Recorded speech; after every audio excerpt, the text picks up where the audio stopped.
చాలా ఆనందంగా ఉందండి. ఒక విధంగా నేను ఈ స్థాయిలో పాస్ అవ్వడానికి కారణం మా ఆయననే చెప్పాలి.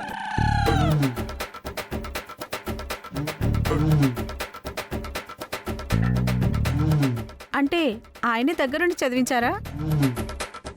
దగ్గరుండి చదివించడం ఏంటి, రాత్రిపూట నిద్రపోతుంటే కాఫీలు కూడా పెట్టించేవాడు.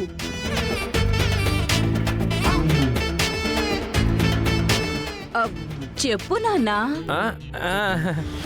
అవునవును, నా భార్య గెలిపే నా గెలుపు.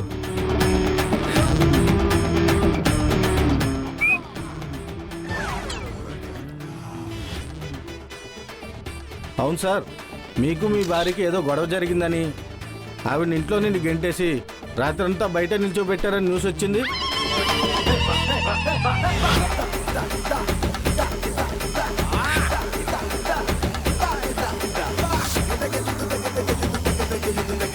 ఏం మాట్లాడుతున్నారండి?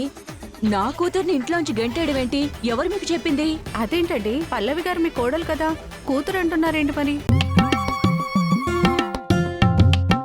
అంటే కోడలైనా మా అత్తయ్య నన్ను మా అక్కని కూతురులాగే చూసుకుంటుంది. అవును, ఒక ఇంటి నుంచి వచ్చిన ఆడపిల్ల మన ఇంట్లో ఆడపిల్లెంతో తను అంతే కదా. ఆహా, మీదెంత పాజిటివ్ క్యారెక్టర్ అండి. బేసిక్ గా నాది చాలా పాజిటివ్ క్యారెక్టర్ అండి, కానీ జనాలే నన్ను నెగిటివ్ గా అర్థం చేసుకుంటూ ఉంటారు.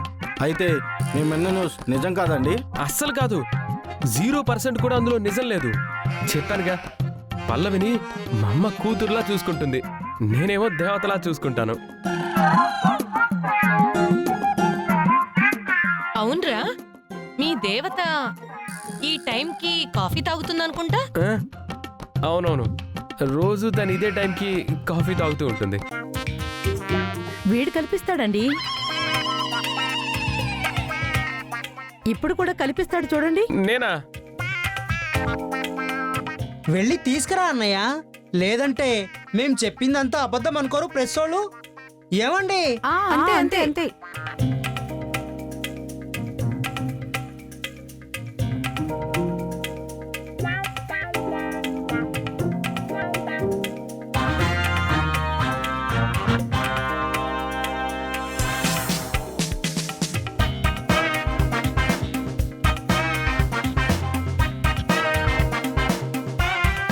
ఏమండి, నేను నా భార్య ఇంత ప్రేమగా ఉన్నప్పుడు మీరు ఇలా లైవ్ తీయడం ఏం బాగలేదండి. అయ్యో, భార్యని ఇంత గొప్పగా చూసే భర్త మీరు, ఆదర్శ దంపతులు మీరు.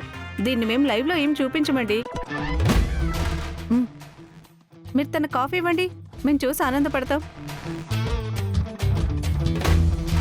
ఇదిగో. అదేంటండి, ఎప్పుడూ మనం 50-50 చేసుకుని కదా తాగుతాం. నన్నే తాగమంటున్నారేంటి? ఏంటి 50-50 చేసుకొని తాగుతావా? అంతే కదా. ఏ అత్తయ్య గారు, ఏ అక్షిత, ఏ భువన, మీ అందరికీ కూడా తెలుసు కదా. చెప్పరే. కొత్తగా చెప్పేదేముంది, ఎప్పుడు జరిగేది అదే కదా. ఏంటి నాన్న, మీడియా ముందు కామెడీలు చేస్తావేంటి? 50-50ఏగా, తాగు ప్లీజ్.